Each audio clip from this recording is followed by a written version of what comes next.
चीन और पाक को घेरने की तैयारी।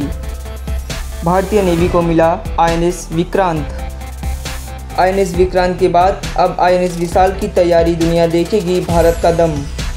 हिंद महासागर में चीन के बढ़ते दखल को देखते हुए भारतीय नेवी ने अपनी ताकत बढ़ानी शुरू कर दी है। पीएम मोदी ने भारतीय नेवी को पहले स्वदेशी एयरक्राफ्ट कैरियर आईएनएस विक्रांत सौंपकर इस दिशा में कदम बढ़ा दिया है। स्वदेशी विमान वाहक युद्धपोत आईएनएस विक्रांत 2 सितंबर को नेवी में शामिल हो गया।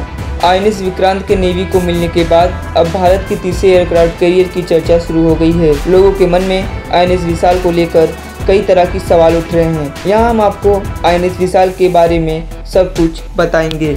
आईएनएस विशाल भारत का तीसरा एयरक्राफ्ट कैरियर होगा। विशाल शब्द का संस्कृत मतलब भव्य होता है। ये आईएनएस विक्रांत के बाद भारत में बनने वाला दूसरा स्वदेशी एयरक्राफ्ट कैरियर होगा। आईएनएस विक्रांत की तरह आईएनएस विशाल को भी इंडियन नेवी के कोचिंग शिपयार्ड लिमिटेड में बनाने की योजना है। अभी भारतीय नेवी के पास 2 एयरक्राफ्ट कैरियर हैं, जिसमें आईएनएस विक्रांत और रूस में निर्मित आईएनएस विक्रमादित्य शामिल है। पिछले साल दिसंबर में ही parliamentary standing committee on defence अपने रिपोर्ट में तीसरे एयरक्राफ्ट कैरियर के लिए सिफारिश की थी। रिपोर्ट में किसी भी तरह की घटना से बचने के लिए तीसरे एयरक्राफ्ट कैरियर को अनदेखा नहीं करने वाली ज़रूरत कहा गया था। ये सिफारिश भारतीय उपद्वीप के लंबे समुद्री सीमा और दोनों किनारों पर वार करने को तैयार बैठे पाकिस्तान, चीन को ध्यान में रखकर की गई थी। डिफेंस पर बनी अस्थायी संसदीय समिति ने मार्च 2022 में लोकसभा में एक रिपोर्ट में नेवी की योजनाओं के बारे में बताते हुए स्वदेशी एयरक्राफ्ट कैरियर 2 का विजन किया था।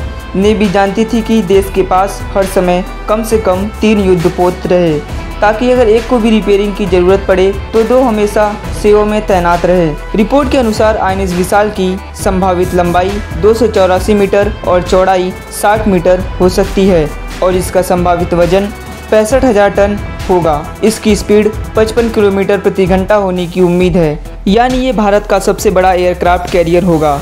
आईएनएस विक्रमादित्य और आईएनएस विक्रांत का वजन 45,000 टन के आसपास है। आईएनएस विशाल पर 55 फाइटर प्लेन तैनात होने की उम्मीद है। आईएनएस विक्रमादित्य पर करीब 35, विक्रांत पर 30 तैनात हो सकते हैं। आईएनएस विशाल एक बड़ा युद्धपोत है, इसलिए इस प्रोजेक्ट पर काफ़ी पैसा खर्च होगा। रिपोर्ट के मुताबिक इसकी लागत करीब 55,000 करोड़ रुपए है।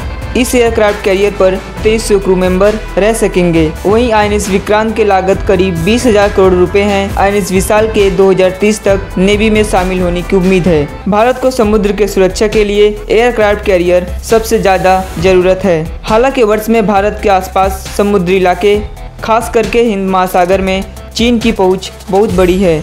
ऐसे में भारत को एयरक्राफ्ट कैरियर बहुत अहम हो जाते हैं। खबरें राजनीतिक गलियारों की, खबरें अपराध जगत की, खबरें एंटरटेनमेंट वर्ल्ड की और खबरें खेल जगत की। हर खबर का लेखा जोखा राष्ट्र के स्वाभिमान के साथ। देखिए